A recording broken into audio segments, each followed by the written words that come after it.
Okay, hello Cloud Gurus and welcome to this lab where you're going to create your very own free tier Google Cloud Platform account. Now specifically what we're going to do is we're going to create this free trial GCP account, but we're not going to link it to your existing email address. We want to make a new Gmail account behind the scenes for billing. We're also going to secure this with two-factor authentication, and you might want to consider forwarding this account's email to your normal account so you can get any notifications. Now, I should point out that forwarding the mail like this could be a potential attack vector. In particular, if someone hacked your normal email account, they might be able to use that to reset the password on this billing account. But especially for this free trial account that you're setting up, it's probably still worth it so you get the notifications. Now, you might ask, why should we use a separate Gmail account here? And the answer really is least privilege. This is the principle where every program and every privileged user of the system should operate using the least amount of privilege necessary to complete the job. And especially for what we're setting up, it's a very bad habit to use admin privileges to do normal things. This admin account that we're setting up, after we've done a few things with it, will very rarely be needed. Now that said, I do want to warn you up front that we will take a few shortcuts as we go through the course so that we don't get hopelessly bogged down, but I will try to point them out as we go. Alright, to do this lab, I'm going to have you use incognito mode. In Chrome, this is called an incognito window. In Firefox, they call it private browsing, and other browsers call it something similar. But the reason we use this is so that you're not attaching all of your normal day-to-day stuff to this GCP account. You want to set up a completely separate account. Now, if you absolutely never log in to any Gmail or G Suite accounts, then this might be unnecessary for you. But personally, I'd still recommend you do it in incognito mode. Now this is something you really should get comfortable with because we're going to use it throughout this course. Google can act a little strangely when you have multiple accounts logged in. I mean, it works well enough for Gmail and Calendar. I do that all the time myself. But we really want to make sure that we keep everything straight as we're going through the labs.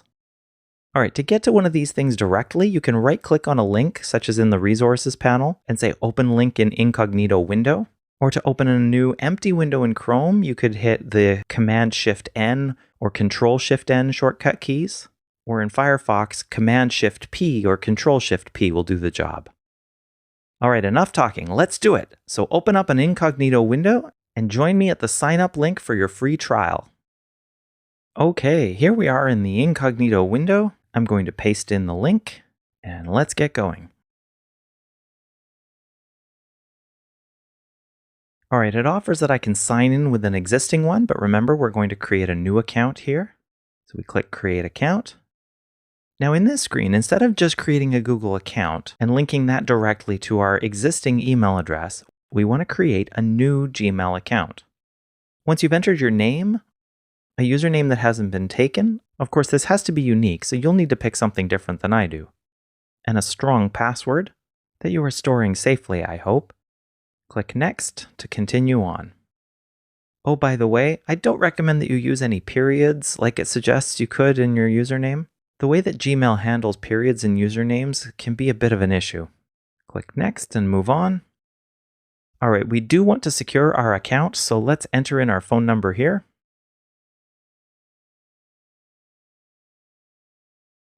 If I could type it correctly.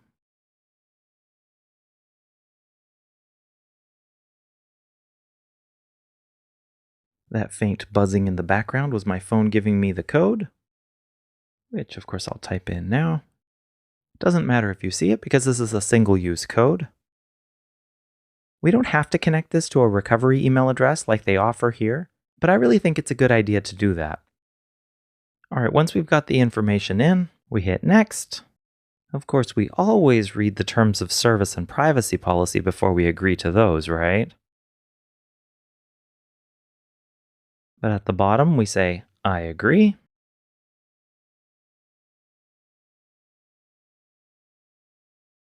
Answer whatever you want in terms of feature announcements and whatnot. More terms of service, which of course we also read. Say yes, agree and continue. Note here, you won't be charged. No payments or automatic charges unless you upgrade. Now we want to make sure that this is an individual account. I will enter my information here, including the credit card details. All right, now that I've entered all the information, I can click Start My Free Trial. Takes a little bit of time to set things up.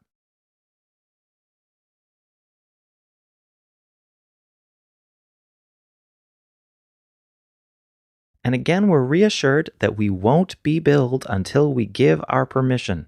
That feels nice, right? All right, our account is now live, so we say got it. And here we are. We'll come back to this Google Cloud Platform console in a little bit. But before we do, I want us to set up the two-factor authentication on our new Gmail account. Start by clicking on the little icon up in the top right-hand corner. Go to Account. And then click on the Signing In to Google link. On the right-hand pane, if you scroll down a little bit, you'll get to two-step verification. If you click on that, here we can make it much harder for people to take over our account. We say Get Started, re-enter the password we just made, click Next, and then set up our phone.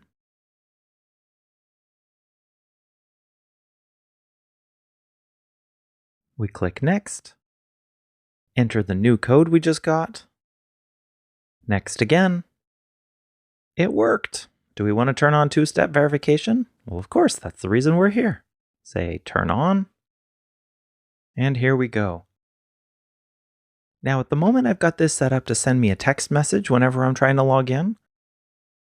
But I could choose a different step, such as the security key, but I'm just going to stick with a simple thing right now. Well, all right, our account is set up.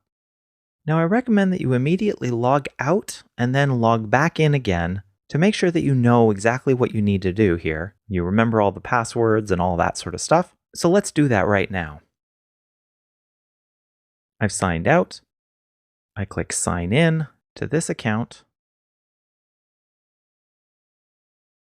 Re-enter my password. Enter the new verification code. Click Next. And yep, everything's good. From here, I can go directly to Gmail by just clicking on the little envelope.